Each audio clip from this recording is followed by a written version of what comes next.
Je souhaiterais vous parler du mythe de l'Inquisition catholique.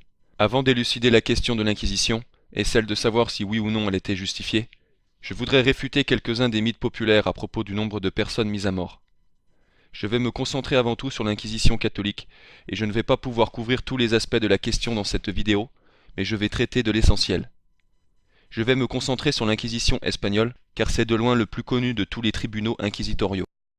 Tout d'abord, qu'est-ce que c'était que l'Inquisition ? Il s'agissait d'une cour ecclésiastique, ou tribunal, créée par l'Église catholique pour la région de l'Espagne en 1478. Mais ce que les gens doivent comprendre, c'est qu'au Moyen-Âge, l'hérésie était considérée comme un crime capital, tout comme le meurtre. La logique était que puisque c'est un grand mal de tuer le corps de quelqu'un et de lui faire perdre sa vie naturelle, c'est encore plus grave de tuer l'âme de quelqu'un, ce qui arrive quand on pervertit la foi, ce qui conduit les âmes en enfer.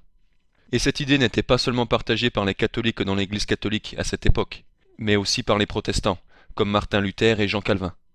Luther demanda publiquement le meurtre du pape et des cardinaux, et Jean Calvin mit des gens à mort. Un cas célèbre est la mise à mort de Michel Servet par Jean Calvin, car celui-là niait la Trinité.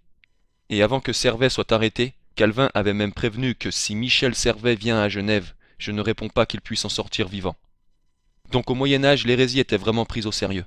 Et nous pouvons voir que cet état d'esprit trouve son origine dans ce que décrète Dieu dans l'Ancien Testament pour certains péchés en violation de sa loi. Il décrète la peine de mort. Dans les deux camps, les gens se condamnaient pour le crime capital de ce qu'ils pensaient être une hérésie, et de très nombreux catholiques furent tués dans les pays devenus par la suite protestants, comme l'Angleterre, où de nombreux catholiques furent tués, et de même à bien d'autres endroits. Avant de rentrer plus dans les détails et de savoir si elle était justifiée, je voudrais réfuter un mythe populaire sur l'Inquisition. Combien de personnes l'Inquisition espagnole a-t-elle mis à mort ? Eh bien, d'après l'opinion commune des protestants, ce furent des millions. Par exemple, si l'on passe rapidement en revue ce que disent différents sites internet à ce propos, nous y lisons par exemple que 605 années d'inquisition, 50 millions de personnes massacrées par l'Église catholique. Un autre site dit « La brutalité et la cruauté sadique de cette guerre d'extermination menée par les papes avec leurs inquisiteurs contre les sorcières dépasse tout ce que l'on peut imaginer. On estime à environ 3 millions les victimes, surtout des femmes, qui furent ainsi bestialement assassinées. » Eh bien, tous ces chiffres constituent un mensonge scandaleux. Et pour les réfuter, je vais m'appuyer principalement sur un livre intitulé The Spanish Inquisition, A Historical Revision, l'Inquisition espagnole, une révision historique, par Henri Kamen. Pourquoi ce livre est-il utile pour réfuter ces mensonges ? Premièrement, il a été écrit par un juif et fut publié par l'université de Yale en 1997. Et cet individu, Henri Kamen, est non seulement juif, mais est considéré par la communauté des historiens comme un historien de premier plan. Il est membre de la Royal Historical Society, et il est professeur du Conseil scientifique de la recherche à Barcelone. Il a fait ses études à l'université d'Oxford, et c'est un historien de renom. À plusieurs endroits, ses commentaires sont en faveur des Juifs, donc il ne s'agit pas d'un travail d'apologétique en faveur de l'Église catholique. Mais son livre est suffisamment honnête, au moins dans la présentation des faits essentiels, pour détruire et démolir les mythes populaires que les protestants principalement, et d'autres, ont répandus à propos de l'Inquisition espagnole, ses procédures, intentions, et ce dont nous allons parler maintenant, à savoir le nombre de personnes tuées. Avant de détailler tout cela, je voudrais dire que dans le fameux livre protestant de Dave Hunt, A Woman Rides the Beast, à la page 79, il est dit qu'en Espagne, le nombre de condamnés excéda 3 millions et que 300 000 personnes furent brûlées au bûcher. Donc il ne parle pas de centaines de millions de personnes exécutées, mais quand même de 300 000, ce qui est complètement faux. Que dit donc Kamen ? Dans son livre L'Inquisition espagnole, une révision historique, à la page 60, après avoir analysé plusieurs chiffres de différents tribunaux dans différentes parties de l'Espagne, il affirme que, citation, « Si l'on prend en compte tous les tribunaux maintenus jusqu'en 1530, il est peu probable que plus de 2000 personnes aient été exécutées pour hérésie par l'Inquisition. » Fin de citation. À la page précédente, il explique que la période de persécution la plus intense des convertis eut lieu entre 1480 et 1530. Et je voudrais ajouter que ce fut la période d'activité la plus intense de l'Inquisition. Il y eut des périodes, parfois sur des décennies, où personne ou presque n'était condamné à mort. Il cite également différentes références. Par exemple, un spécialiste estima que jusqu'en 1490, 15 000 personnes se sont vues accorder des édits de grâce, donc ne furent pas tuées. Un autre historien, Andrés Bernardes, a estimé que pour le diocèse de Séville seul, entre 1480 et 1488, le tribunal avait brûlé plus de 700 personnes et gracié plus de 5000. Un historien du nom de Diego Ortiz estima plus récemment qu'à Séville, entre 1481 et 1524, je le répète, ce fut une période très intense, plus de 20 000 hérétiques abjurèrent leur erreur et plus d'1 millier d'hérétiques obstinés furent remis à l'État. Il continue en disant, citation, « Les chiffres sont sans aucun doute exagérés ». Fin de citation. Il dit donc que l'affirmation selon laquelle 1 millier de personnes furent tuées dans cette région active pendant la période la plus intense de l'Inquisition catholique est très exagérée. À la page 203, il nous donne plus de précisions sur le nombre total de personnes mises à mort. Et les gens doivent comprendre qu'il y a une grande différence entre les personnes qui furent soumises à la question et jugées, et les personnes qui furent condamnées. Il écrit, citation, « Le nombre proportionnellement faible d'exécutions est un argument fort contre la légende des tribunaux assoiffés de sang. Il est clair que pendant la majorité de son existence, l'Inquisition était loin d'être une machine de destruction massive, que ce soit en intention ou en capacité. Les chiffres donnés plus haut des châtiments à Valence et en Galice suggèrent un taux d'exécution bien en dessous de 2% des accusés.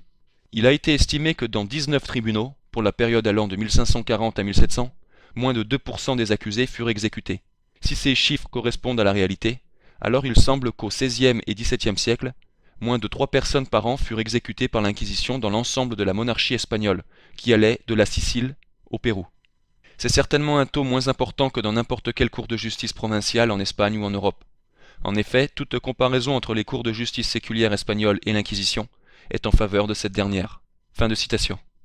Kamen affirme donc que si vous prenez en considération l'ensemble de la période où l'activité fut plus faible, à peine 3 personnes furent tuées par an au XVIe et XVIIe siècle. On est bien loin des millions, avancés par les protestants. Et en fait, la population totale de l'Espagne chrétienne pendant la majorité de cette période était de 6 millions de personnes. Nous devons souligner également que l'Inquisition elle-même ne mit personne à mort, mais l'autorité séculière. En fait, l'Inquisition jugeait les gens, et si elle les jugeait coupables, elle les livrait à l'autorité séculière, qui infligeait la punition pour crime capital, qui était soit l'emprisonnement ou l'exécution pour hérésie. Mais beaucoup de personnes furent graciées, et les cours, dans l'ensemble, furent plutôt justes, si vous acceptez la logique sous laquelle elles opéraient. Elles n'étaient certainement pas parfaites, comme tout système de justice fait des fautes et commet des abus. Et il doit être souligné également que l'Inquisition n'avait de juridiction ou d'autorité que sur les chrétiens baptisés. Donc ils enquêtaient sur les personnes qui prétendaient être catholiques pratiquantes, mais qui refusaient la foi catholique. Mais aussi, pendant cette période, l'une des raisons pour lesquelles l'Inquisition espagnole devint si active, c'est que l'Espagne mit en place des mesures pour expulser tous les juifs et musulmans du pays. Ce qui se passait est que plutôt que partir, certains juifs et musulmans se convertissaient. Mais leur conversion n'était pas sincère, donc ils continuaient à pratiquer leur fausse religion. Alors l'Inquisition enquêtait pour trouver des preuves de cela et juger ceux qui étaient coupables. Et des milliers et milliers furent graciés. C'était la politique à l'époque. Il leur laissait le choix entre partir du pays ou se convertir. Donc ceux qui se convertissaient tout en feignant leur conversion, et en rejetant en fait la foi, se mettaient en réalité en danger eux-mêmes. Il faut comprendre aussi que pendant cette période, l'Espagne venait d'achever une bataille de plus de 700 ans pour essayer de repousser les musulmans du pays, parce que l'existence même des Espagnols était menacée par les musulmans. Donc, non seulement pour des raisons de pureté religieuse, mais aussi de sécurité nationale, l'Espagne décida de chasser tous les musulmans. J'aimerais maintenant clarifier un certain nombre d'autres points en utilisant le livre de Michel Ferretti, L'Église et ses Inquisitions, riche en citations d'historiens compétents. Revenant sur ce qui a été mentionné plus tôt concernant le nombre exagéré de victimes bestialement assassinées, il faut évoquer un mythe semblable, celui de la torture systématique que l'Inquisition aurait fait subir à chacun des accusés. Sans parler du fait que l'Église n'a pas institué le recours à la torture, mais que là aussi elle livrait l'accusé au bras séculier, l'historien protestant américain Henry Charles Lea, spécialiste de l'Inquisition espagnole, démonte le mythe en disant « La croyance populaire selon laquelle la chambre de torture inquisitoriale était le théâtre d'un acharnement particulier à extorquer des aveux est une erreur imputable aux écrivains à sensation qui ont exploité la crédulité publique. » Quant à Bartholomé Benassar, professeur émérite d'histoire contemporaine à l'université Toulouse II Le Mirail, il dit que l'Inquisition espagnole fut, citation, « une justice qui tortura fort peu ». Fin de citation. Donc la plus connue des inquisitions torturait fort peu. Aussi, à titre de comparaison, aux pages 61-62, on apprend que la Nouvelle-Espagne a 30 victimes par siècle à son actif, pour tout un continent et pour une population aussi importante que celle de l'Angleterre et de l'Espagne réunies. L'Angleterre protestante a pendu proportionnellement 30 ou 40 fois plus de personnes que l'Inquisition espagnole n'en a brûlé aux Indes pour hérésie. Et en 70 ans, le communisme a entassé 100 millions de cadavres. En fait, loin d'être une source de massacre, l'Inquisition fut un réducteur de violence. Au XVIe siècle, la France était au cœur des guerres dites de religion, entre protestants et catholiques. L'une des causes faisant que ces événements sanglants se déroulèrent particulièrement en France, et non en Espagne, c'est parce que l'un avait laissé l'Inquisition faire son travail, et l'autre non. Citation. L'Inquisition espagnole fut en effet un efficace réducteur de violence, pendant les guerres de religion du XVIe siècle. Les premières idées luthériennes pénétrèrent en Espagne en 1520-1521, et furent rapidement diffusées. À plusieurs reprises, le Saint-Office ordonna de mieux surveiller les frontières, les ports, les librairies, les marchandises, et fit brûler des livres luthériens ainsi que des traductions espagnoles de la Bible et du Nouveau Testament. Christine Wagner, dans un article sur l'Inquisition de Tolède face au protestantisme au XVIe siècle, souligne que l'Inquisition ne redoubla ses efforts contre les luthériens qu'à partir de 1558, année de la découverte des deux communautés, d'environ 200 personnes, de Séville et de Valladolid. Le jeune Philippe II considéra que sa mission était de déraciner le protestantisme de la péninsule ibérique. Il commença donc son règne par 4 grands autodafés. Les procès inquisitoriaux furent menés avec efficacité en ce qui concerne le protestantisme, puisqu'il disparut pratiquement de la péninsule ibérique après 1560, pour n'y être réintroduit qu'à partir de 1868. L'Espagne fut ainsi préservée des fureurs protestantes qui ensanglantèrent l'Europe au XVIe et XVIIe siècle. Fin de citation. Notez que le roi espagnol de l'époque, Philippe II, avait fait son devoir de monarque catholique et laissé l'Inquisition faire son travail. Son pays fut donc préservé de la menace protestante. Le but catholique de l'Inquisition était de veiller au salut des âmes. Aux pages 51-52 du livre, Jean Guiraud, spécialiste de l'histoire de l'Église, agrégé d'histoire et docteur ès lettres, est cité.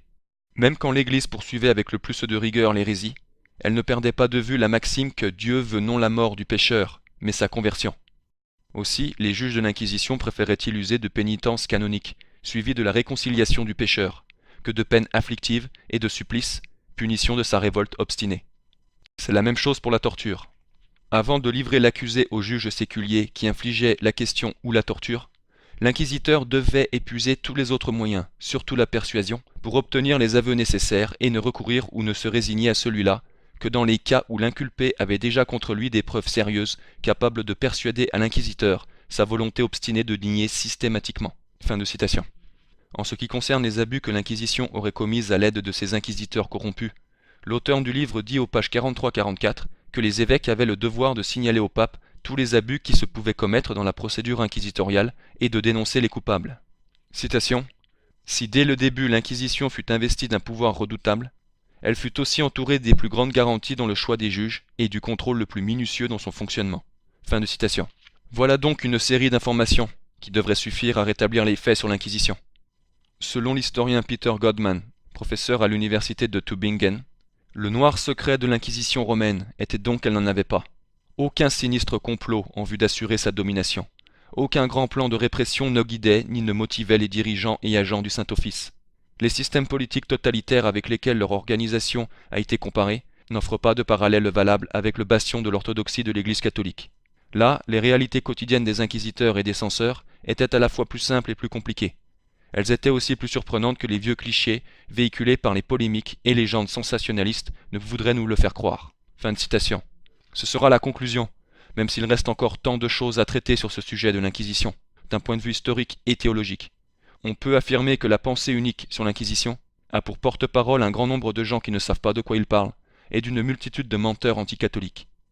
Et quand on voit le manque de rigueur historique de ces derniers, complètement désintéressés à donner les faits avec exactitude et dans leur contexte, ce n'est pas étonnant que la majorité choisisse obstinément de rester dans les ténèbres de leur fausse religion, et ce, même si la vérité leur a été montrée.